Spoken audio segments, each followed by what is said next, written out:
Hello everyone. The designing of an AI system using ANS Center products contains a 5-step process.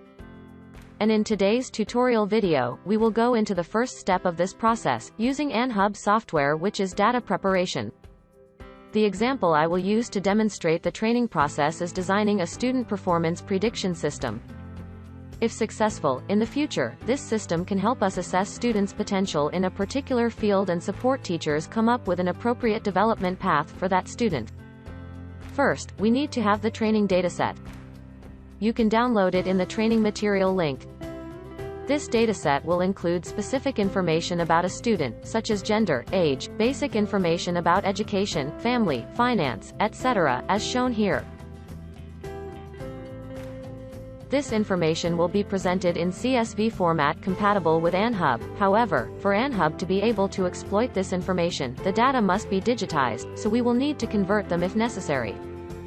After converting, as you can see here, the dataset will then be divided into 2 files. One will be used to train the model, the other will be used for model evaluation and testing. The first line of the data table defines input and output variables. The following rows describe each data sample. Now the dataset has been well prepared and is ready for loading into ANNHUB.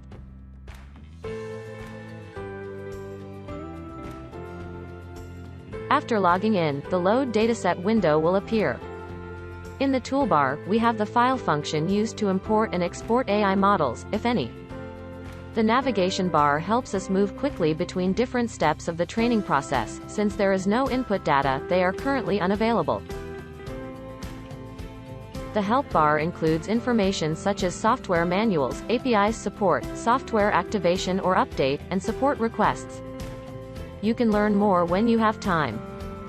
Now we will load the training dataset by clicking on the folder icon to select the data path.